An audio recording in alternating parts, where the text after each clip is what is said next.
I'm Marilyn Farrell, Webberly, and I used to live in Camas. Most of the time when I was growing up, it stayed the same, but I remember stories from my father and my grandfather about what the town was like, especially from my grandfather when he came here, which was in the, I don't know, by 1880s he was here.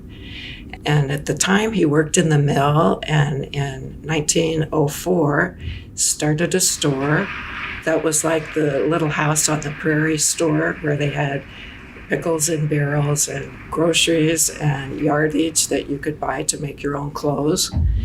And gradually my grandmother started making hats and had hats at her home, the Farrell House on Fifth Avenue. And people from Portland would come on a boat to Camas to buy her hats.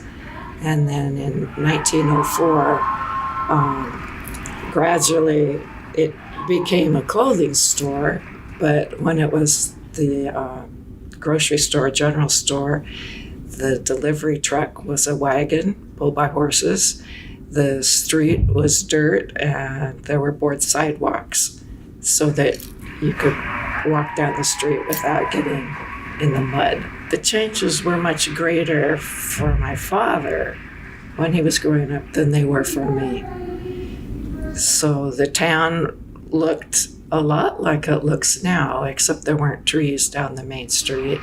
But some of the buildings are the same as when I was growing up. Actually, most of them are. Businesses have changed, of course.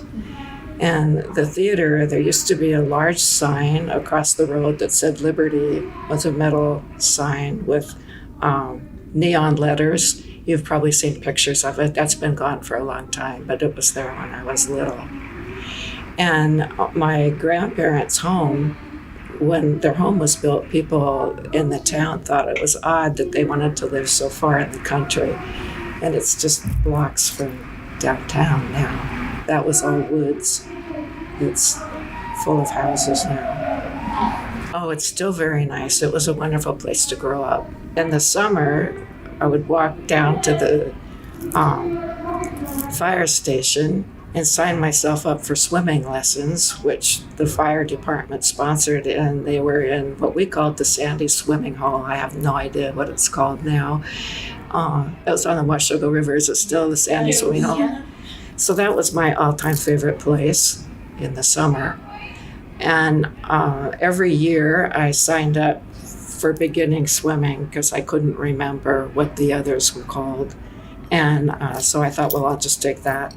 And then finally I decided I wanted to learn how to do something like the crawl stroke, so I signed up for advanced. But anyway, I love swimming in the river. And when I was in high school, the swimming pool was built, and I don't know if there's still a swimming pool there either, in the park up on the hill. And I was a lifeguard there for a while and loved working there, of course, because of the water. My first job was in the store, in my father's store, and just as a clerk waiting on people. Actually, when I was younger, like when I was working in the store, people who worked that were my age and a little bit older mostly worked in the businesses of their parents. And there was a drugstore, Henriksen Drugstore was in Camas then, and it had a soda fountain. So they hired one high school student to work in the soda fountain each year. And then actually the boys, there would be one that would get a job of washing the store windows, and whoever that person was, they washed all the store windows. And generally when that person graduated, another person that was later so would take the job, and that person would keep it. So, and then when you were older, the main thing was working. People worked in the mill in the summers to help. Where I lived, the neighborhood was safe. Probably it still is. We would just, tell our parents where we were going, get on our bicycles and ride off with friends and probably pretty much like people do now. I don't know though, because a lot of people now seem to be totally consumed in a cell phone. Yeah. A friendly, happy community, and talking to some of the business people in town now that have come here that used to live someplace else, they have the same feeling that it's a friendly, very nice place to live. Everyone knew who I was and who my parents were. So if I ever did anything I shouldn't have done, my parents knew. Like the big deal. I'm not sure how old I was. I was young enough that I thought I wanted to grow up and be a majorette. And the high school they had been invited to perform in different events that were out of state. And so they would practice marching, and they'd come down Garfield, we called that the high school hill, and go across the bridge over into Oak Park. And my sister and I and a friend up the street decided we'd follow them just to see where they went, because we thought the band was very great, you know.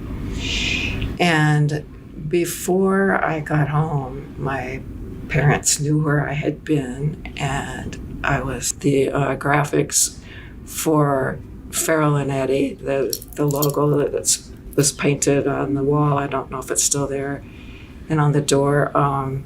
Did illustrations for advertising in the newspaper. What else? But I liked to go to the movies, and when I had a quarter, I felt very rich because I could pay for admission. I could put coins in the candy machine and get one box of something for myself, and then 2 extras to take to my 2 brothers who were younger at home. And you can't do that for a quarter anymore.